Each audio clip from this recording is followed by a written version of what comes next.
Hola, soy María y quiero darte la bienvenida a nuestro canal. Ahora, ponte cómoda y relájate, que te voy a contar una historia. ¿Estás lista, amiga?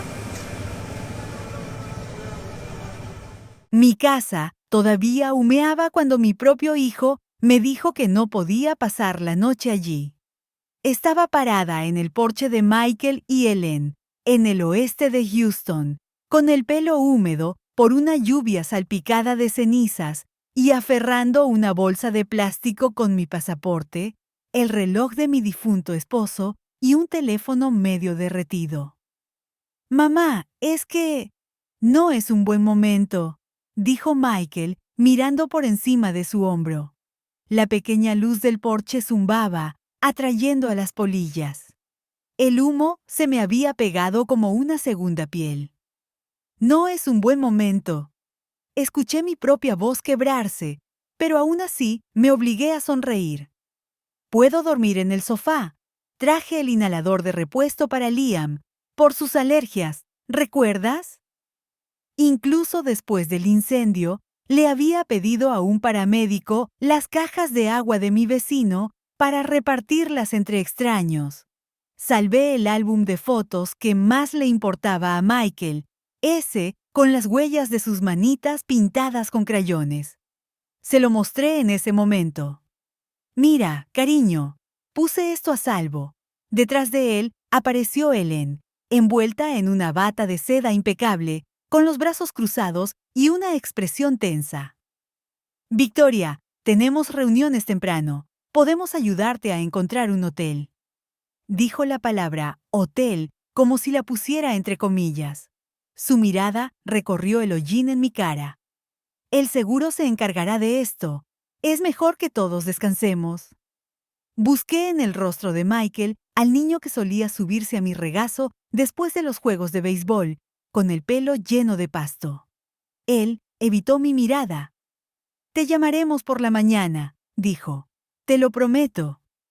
Entonces la lluvia arreció, grandes gotas de tejas que golpeaban con fuerza. Tuve cuidado de no gotear sobre su tapete blanco que decía «Hogar» en letras negras. Adentro, pude ver la isla de la cocina ya lista para el desayuno del día siguiente.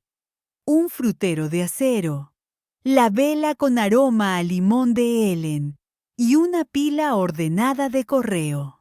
Recordé el Día de Acción de Gracias en esta misma casa. Yo, bañando el pavo en su jugo mientras Ellen arreglaba la decoración de la mesa. Le había guardado un trozo de pastel de nueces a su madre para que se lo llevara. Recordé a Michael masajeándome los hombros cuando se me acalambraron las manos.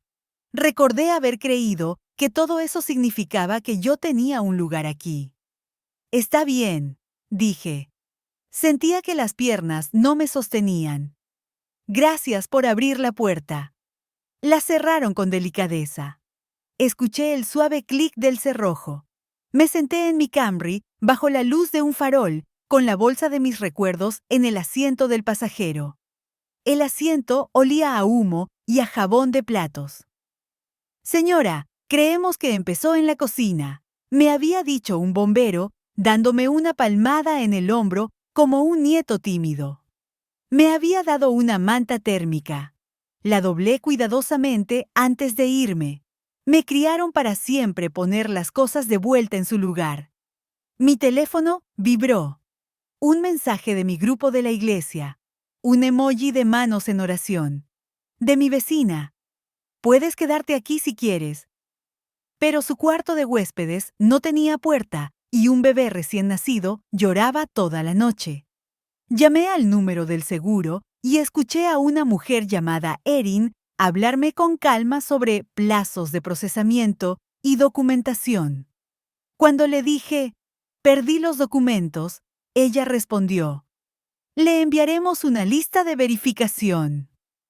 Miré el porche de enfrente, donde la gente se reunía por la noche para hablar del calor y las facturas de la luz. Tenían sillas plegables azules. Alguien sostenía una fuente para hornear envuelta en una toalla. La ciudad seguía zumbando a mi alrededor.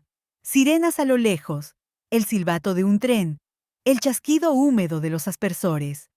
En mi regazo, el álbum de fotos se sentía tibio por el calor de mis manos. Un pensamiento cruel y pequeño se abrió paso. Esperan que me las arregle sola. Siempre lo han esperado. Los últimos años habían sido un desfile de peticiones amables. Si podía cuidar más al niño, si podía prestarles un poco de dinero, si podía cambiar mi cita con el médico, si podía vender la vieja casa porque esa escalera es peligrosa, mamá. Cada por favor sonaba como una orden. Giré la llave y conduje hasta un motel junto a la autopista con un letrero parpadeante. Bluebonnet Inn. El recepcionista ni siquiera levantó la vista cuando pedí una habitación. Su gafete decía Ray. Puse mi tarjeta de crédito sobre el mostrador y vi la franja negra de hollín en mi muñeca, donde antes estaba mi reloj. En la habitación, coloqué el álbum sobre el escritorio, alineándolo con el borde, y luego, como no había nada más que hacer, saqué la Biblia de Gedeón del cajón y la deslicé con cuidado debajo de la pata de la silla coja para que dejara de tambalearse. El aire acondicionado traqueteaba.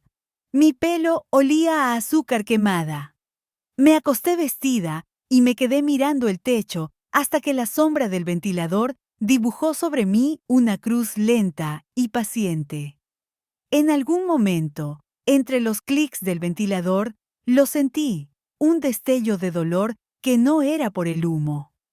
La comprensión de que me había vuelto conveniente, de que mi amabilidad se había convertido en la agenda de alguien más, de que la palabra mamá ahora significaba ella lo resolverá. Así me quedé dormida, con los zapatos a medio poner, el álbum al alcance de la mano y la palabra hogar impresa en mi mente con letras negras y nítidas sobre un tapete blanco que ya no podía pisar. El amanecer llegó con el gris obstinado de una tormenta de verano en Houston.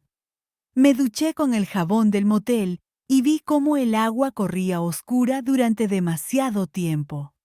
Cuando conduje de regreso a lo que solía ser mi casa, la calle estaba acordonada con cinta amarilla y un pájaro de pico negro picoteaba una cuchara retorcida entre las cenizas. El aire tenía una dulzura química que no pertenecía a la madera. Señora, dijo un investigador de incendios mostrando una placa. La guiaremos por el interior más tarde. Por ahora, puede mirar desde la acera. Fue amable. La gente suele ser amable cuando hay una cinta que te separa de tu vida. Me quedé allí, con las manos en los bolsillos, como una niña a la que le han dicho que no toque nada. Fue entonces cuando vi a Ellen. Estaba al borde de mi jardín, en jeans y zapatillas blancas que de alguna manera se mantenían limpias, hablando rápidamente por su teléfono. Sí, la propiedad es pérdida total, dijo en voz baja y eficiente. No, no puede quedarse sola. Tenemos que tomar decisiones rápidas. El terreno es bueno, está en una esquina, tiene árboles maduros. Se giró lo suficiente como para que pudiera ver su rostro, sereno, con un pequeño ceño de concentración. Me escondí detrás de la puerta de mi auto, con el corazón desbocado. ¿Por qué estás aquí, Ellen? No para tomar mi mano, las palabras que usaba. Terreno, decisiones, no sonaban a duelo. Tomó fotografías, no del tipo que se toman para recordar, sino del tipo que se envían con un precio.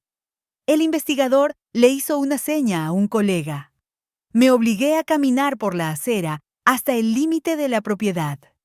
En el borde de la cocina, debajo de lo que solía ser la mesa del desayuno, un trozo de vidrio verde brillaba, húmedo. Conocía ese color. Disolvente de pintura. Mi esposo solía guardar una lata en un estante alto cuando pintamos de amarillo el cuarto del bebé. Me arrodillé con cuidado. Otro fragmento, un rizo de plástico derretido, Del tipo que se encuentra debajo de los fregaderos, no en el suelo, a menos que se haya roto allí. Me faltó el aire. Me levanté lentamente. Mis rodillas crujieron. A lo lejos, la autopista zumbaba como el sonido del mar en un caracol. De vuelta en el motel, llamé a Michael. No contestó. Le envié un mensaje de texto. Vi a Ellen en la casa. ¿Podemos hablar? 3 puntos parpadearon, se detuvieron y volvieron a empezar.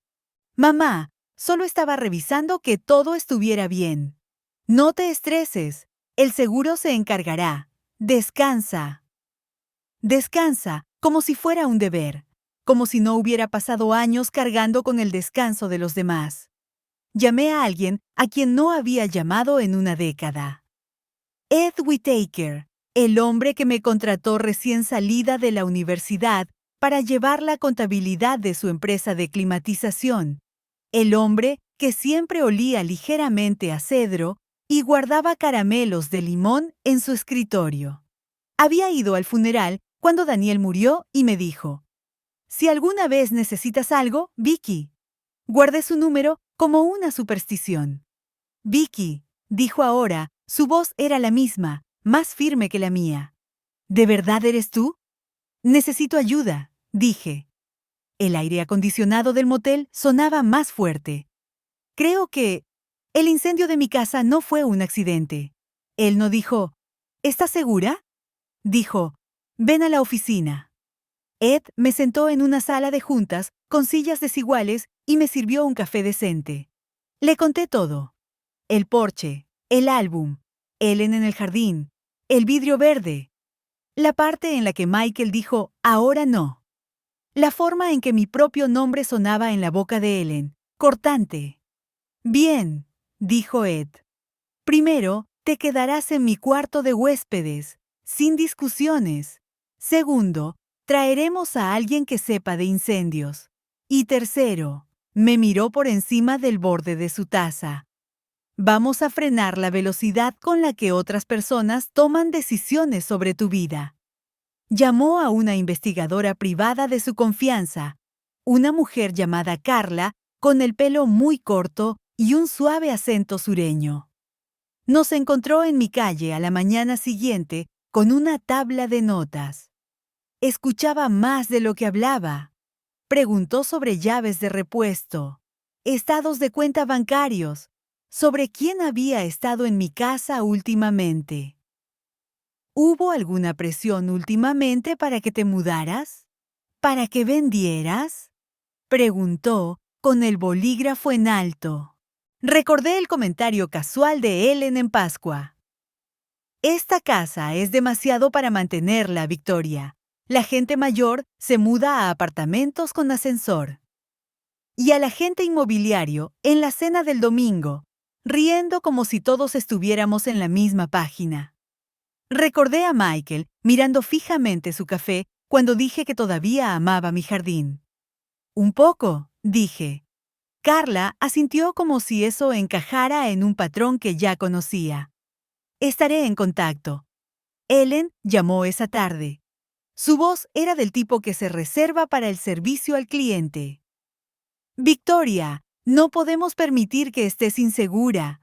Michael y yo hablamos con un coordinador de cuidados. Hay una comunidad con apoyo médico, actividades, de todo. Es precioso. Te hemos concertado una cita». «Un asilo de ancianos», dije, sin rodeos. «No es un asilo, es una comunidad de vida activa. Tienen clases de acuarela». Hizo una pausa. «Podrías vender el terreno y estar cómoda durante años. Déjanos gestionarlo. No deberías tener que preocuparte por el papeleo». Un recuerdo surgió. Yo, con 27 años, en nuestro primer apartamento en Houston, sosteniendo al bebé Michael mientras el aire acondicionado se estropeaba en agosto, llamando a la administración del edificio una y otra vez hasta que alguien vino. «No deberías tener que preocuparte por el papeleo», imité en mi cabeza. Yo siempre me había preocupado por el papeleo. nos mantuvo a flote. No voy a firmar nada, dije. Sentí que me temblaban las manos y las apoyé sobre la mesa para ocultarlo. No hoy. Silencio. Luego, la voz de Ellen, casi amable. El trauma dificulta ver el panorama general, Victoria. Estamos tratando de ayudar. Cuando colgué, Ed estaba en la puerta con un bloc de notas. Déjame adivinar, dijo. Una oferta para resolverme la vida, dije. A bajo precio. Ambos sonreímos sin calidez. Llamó a su amiga abogada, Marsha, quien recomendó algo que me mareó. Dales lo que quieren, pero en tus términos. Redactamos un poder notarial limitado que parecía generoso y familiar, del tipo que desliza sobre la mesa de la cocina a alguien en quien confías. En su interior había cláusulas de seguridad. Una cláusula de fraude que se activaba si alguien intentaba beneficiarse de una venta, límites en las cuentas y un gatillo de revocación en mi poder. Practiqué sostener un bolígrafo con mano temblorosa. Ed dijo, «No tienes que hacerlo, Vicky». «Sí, tengo que hacerlo», dije. «Necesito saber quién está dispuesto a firmar su nombre en mi vida». El día que acepté, Ellen llegó a la notaría con una chaqueta color crema y Michael con el traje azul marino que le compré para sus entrevistas de trabajo. «Estás tomando la decisión correcta», dijo Ellen, en voz baja, empujando los papeles hacia mí como si fueran portavasos. «Estarás a salvo. A salvo. La gente dice a salvo cuando quiere decir en silencio». Firmé. La notaria me miró a la cara y me preguntó si entendía. «Sí», dije. Mi voz sonaba como si viniera de detrás de una pared. Ellen me quitó los papeles como una mujer que recoge recibos. «Nosotros nos encargaremos del resto», le dijo a Michael y a mí. «Concéntrate en recuperarte». Esa noche, Carla envió un mensaje de texto. «Necesito mostrarte algo, en persona». En la mesa de la cocina de Ed, que olía a tocino, con su perro dormido bajo mi silla, Carla deslizó una tableta hacia mí. Imágenes de la cámara de seguridad de la calle de atrás. Una camioneta blanca parada con el motor en marcha después de la medianoche. 2 figuras cruzando mi patio con bolsas y luego saliendo con menos peso. La camioneta de Ellen. La forma de caminar de Michael. Me tapé la boca. No detuvo el sonido que salió. «¿Y esto?», dijo Carla, tocando la pantalla para mostrar un informe de laboratorio. Rastros de destilados de petróleo en varias habitaciones. El patrón no coincide con el fallo de un electrodoméstico. Mi garganta tenía un sabor metálico. La mano de Ed se cernió cerca de la mía y luego se posó en la madera entre nosotros, sin tocarme, a menos que yo quisiera. «¿Qué hago?», susurré, con un hijo que quemaría la cocina de su madre. Ed no respondió de inmediato. El perro roncaba.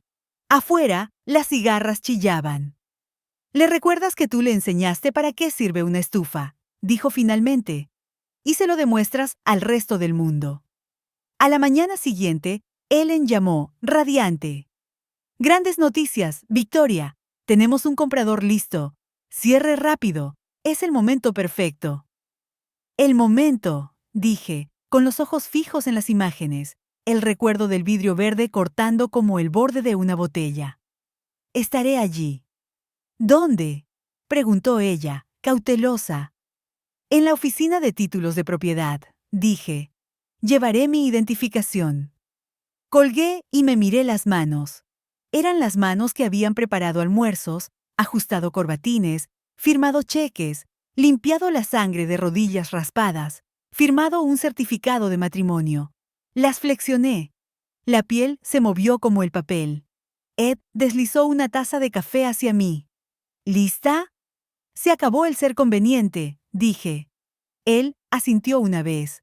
«Entonces, seamos precisos. La oficina de títulos olía a tóner de impresora y a limpiador de limón. Había un cuenco de caramelos duros en el escritorio de la recepcionista.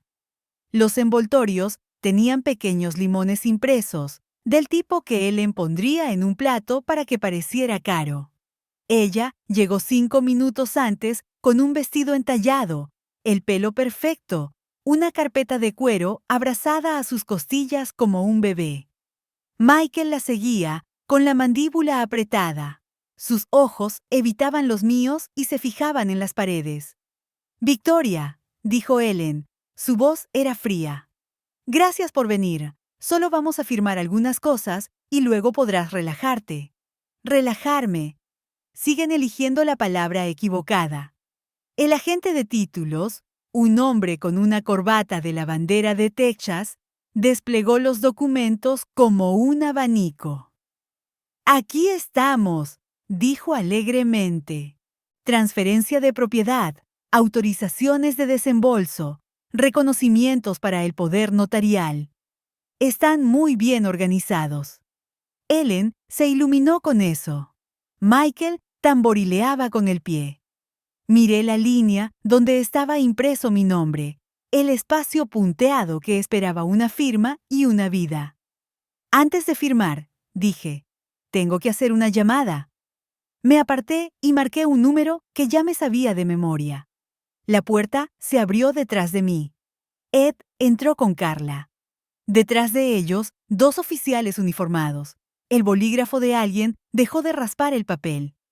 «Disculpen», dijo Ellen, con fragilidad. «¿Quiénes son estas personas?» «Amigos», dije. Mi voz era firme de una manera que no lo había sido en meses. Ed se presentó como mi asesor. Carla se presentó como una investigadora con licencia contratada para examinar mi incendio. Los oficiales se presentaron al agente de títulos, que de repente se quedó en silencio de esa manera corporativa y ensayada. «Esto es inapropiado», dijo Ellen. El color desaparecía de sus mejillas, pero su barbilla se mantenía en alto, como se hace cuando se quiere mantener la corona nivelada. «Inapropiado», repetí, como si probara una nueva especia. «Hablemos de lo que es inapropiado». Carla colocó su tableta sobre la mesa de cristal con la imagen en pausa en la camioneta, en las sombras que se movían por mi jardín. «Tenemos vigilancia corroborada», dijo sin crueldad, «y un informe de laboratorio». El cuerpo de Michael hizo algo, los hombros hacia arriba, luego hacia abajo. Como un niño sorprendido haciendo trampa que todavía quiere hacerlo con gracia. «Mamá», dijo. Ellen solo condujo. Ella dijo, que iba a. Miró a Ellen y luego a mí, y la distancia entre esas 2 miradas me contó el resto. «Esto es absurdo», dijo Ellen, demasiado rápido. «Victoria está confundida. Ha estado bajo un estrés tremendo. Firmó un poder notarial porque pidió ayuda. Firmó un poder limitado con cláusulas de protección», dijo Ed con calma, señalando una página, que se activaron automáticamente cuando se intentó el fraude. El título no puede cerrarse sobre una venta marcada como criminal. Su comprador tendrá que esperar. La boca de Ellen se abrió. Se cerró. Se abrió de nuevo. Estaba tratando de mantenerla a salvo, dijo, y pude oír la convicción en ello, el evangelio americano de las soluciones ordenadas, instalaciones, programas, portafolios. Ella creía en la buena iluminación y en el papeleo. «Yo te mantuve a salvo», dije, tranquila ahora, porque la furia ya no tenía más trabajo que hacer. «Cuando tu primer trabajo fracasó y Michael lloró en mi cocina, extendí un cheque y no le dije a nadie cuánto me dolió. Cuidé de su hijo a medianoche y hice fila en la farmacia cuando estaban enfermos. Guardé su vajilla de bodas en mi garaje cuando dijeron que necesitaban que su armario fuera minimalista. Sentí que mis manos se abrían. Podrían haberme pedido que me mudara. Podrían haber discutido. Podrían haberme ayudado a arreglar el escalón del porche, a vender la vieja cortadora de césped y a enseñarme a configurar los pagos automáticos. Pero lo querían rápido. Querían quitarme de su camino. Ellen buscó la manga de Michael. Él no se inmutó, pero tampoco se inclinó hacia ella. El oficial más alto se aclaró la garganta. «Señora», le dijo a Ellen, «necesitaremos que nos acompañe al centro para responder algunas preguntas». «No pueden hacer esto», susurró Ellen, mirando al agente de títulos como si él pudiera ser una autoridad de otro tipo. Él se quedó mirando el cuenco de los caramelos. Michael se volvió hacia mí como si yo todavía pudiera ser su refugio. «Mamá», dijo, y escuché todas las edades a la vez. El niño pequeño que necesitaba un enjuague en el fregadero después de jugar en el barro. El adolescente que inventaba su lado más cruel. El hombre que olvidó la palabra «por favor» cuando más la necesitaba. No quise que las cosas llegaran tan lejos. «¿Y cómo querías que fuera?», le pregunté. No lo dije con rabia. Lo dije como un problema de matemáticas que exigía una respuesta. Él desvió la mirada. Nunca se le había dado bien la división larga de las consecuencias. Los dedos de Ellen temblaban mientras el oficial le leía sus derechos. La temperatura de la habitación cambió. Menos limón. Más aire frío en los conductos. Mientras la conducían hacia la puerta, me miró con algo que no era exactamente odio. Era incredulidad de que algo tan cuidadosamente arreglado pudiera ser desmantelado por una persona a la que había etiquetado como frágil. Afuera, el calor nos abofeteó a todos. A Houston no le importan tus dramas. Te hace sudar de todos modos. Los oficiales guiaron a Ellen hacia el auto. Carla cerró su tableta. Ed se frotó la nuca y exhaló. Me quedé un momento en la franja de césped junto a la acera, sintiendo mis pies dentro de mis zapatos. Una libélula zigzagueaba sobre el estacionamiento, azul metálico, absurdamente viva.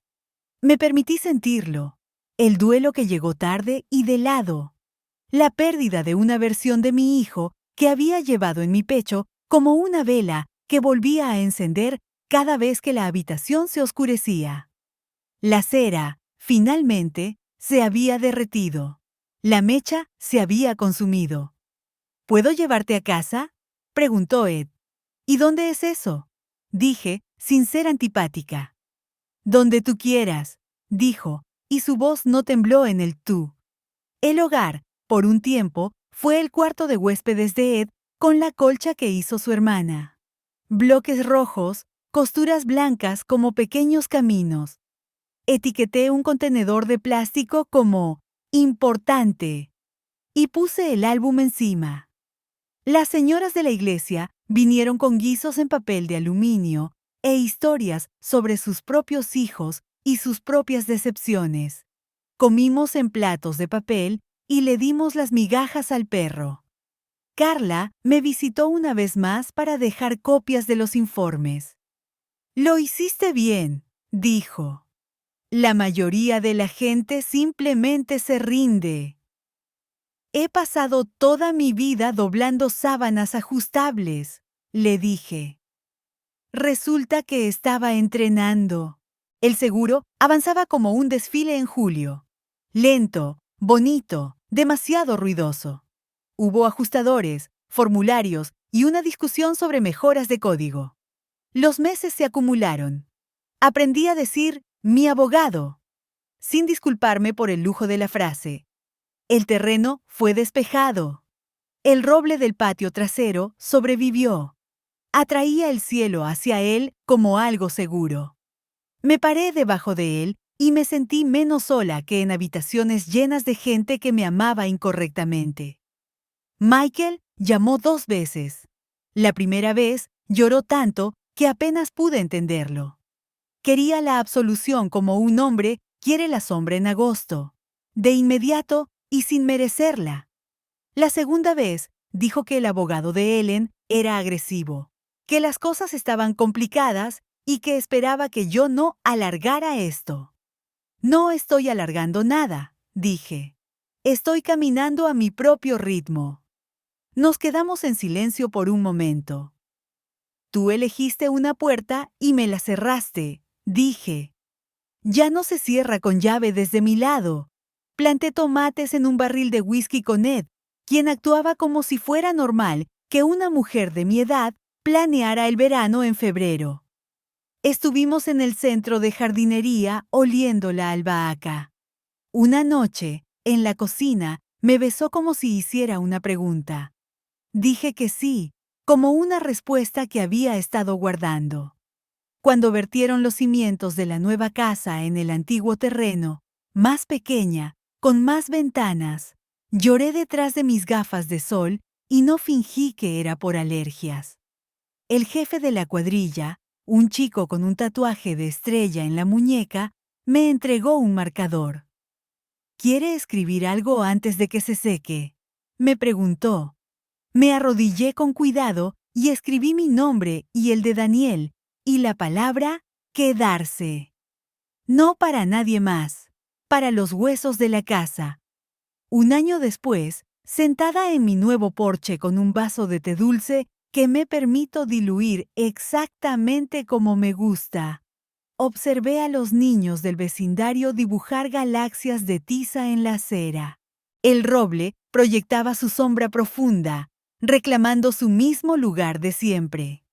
El aire olía a hierba recién cortada y a lluvia que se acercaba desde lejos. Un auto que no reconocí se detuvo y quedó con el motor en marcha. Salió una joven, con el pelo del color de la miel oscura y un bebé en la cadera.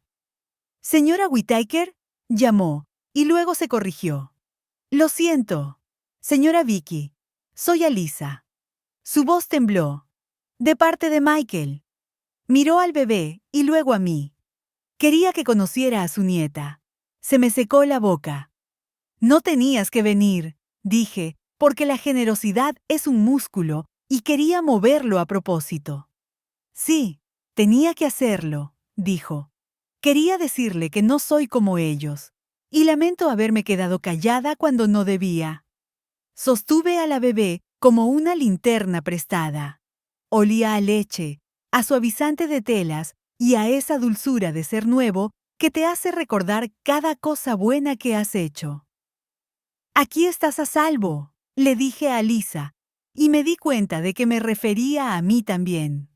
Esa noche, después de que se fueran con promesas de domingos, guisos y tizas, me senté en la mesa de mi cocina y escribí 3 líneas en un bloc amarillo.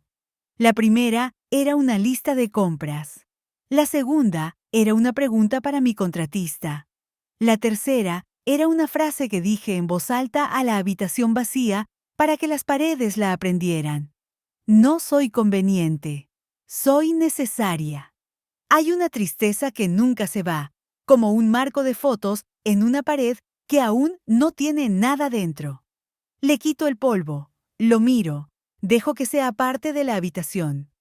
Pero la habitación es mía. Las ventanas están abiertas. El ventilador de arriba marca un ritmo honesto, y el tapete de mi puerta dice, en letras negras y nítidas sobre blanco, «Bienvenida», y por una vez se refiere a mí. Solo ahora lo entiendo. La verdadera fortaleza no está en ser necesitada, sino en elegirse y pertenecerse a una misma.